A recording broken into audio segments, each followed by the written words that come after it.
So his minutes per goal is 185 minutes per goal in the league. And Zirkzee is 464, and Hojlund is 503. So immediately, he's already a tenfold better goal scorer per minute on average than them two.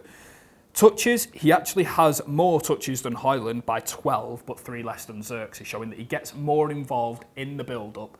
I want to show you again on the screen with the per 90, his duels won, his duels winning success rate, his aerial duels won, and his aerial success rate is 57.4% in comparison to Zirkzee's 30% and Hojlund's 25%.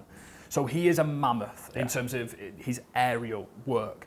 And yeah, can you explain to me why Sesko being a better dueler than Zirkzee and Hojlund, especially when these balls are coming into him, why that's a better fit for what Manchester United want right now? Now, often Mason Mount got the ball, and then these 1-2 situations had your number 9 running in behind. But if it didn't go to Mason Mount, you often had Hojlund kind of dropping deep to receive the ball, and then either turning and carrying or passing it back. Now, we know from what we've seen from his work at Leipzig that he likes to drop in for whatever reason, for the 2 reasons that we've mentioned.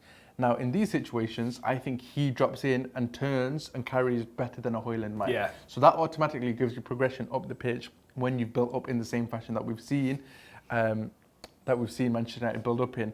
He can also kind of come to these areas, and that suits his left striking kind of carrying position that we've seen in the season gone by as well. And then with aerial duels, for example, let's say you're kind of under a lot of pressure, especially with the left footer here. We've seen these sweeping kind of long passes, balls, and that can go into his chest, where he can do decent hold up. It can go into his head, where he can flick the ball on for a runner, and we've got a good stat about that. Yeah. Or you can go directly long from your keeper into him and ask him to win the duel there. So there's kind of 3 solutions, and he kind of can do a bit of all of those. Yeah. The weakest one would be if he had a really strong central defender on his back,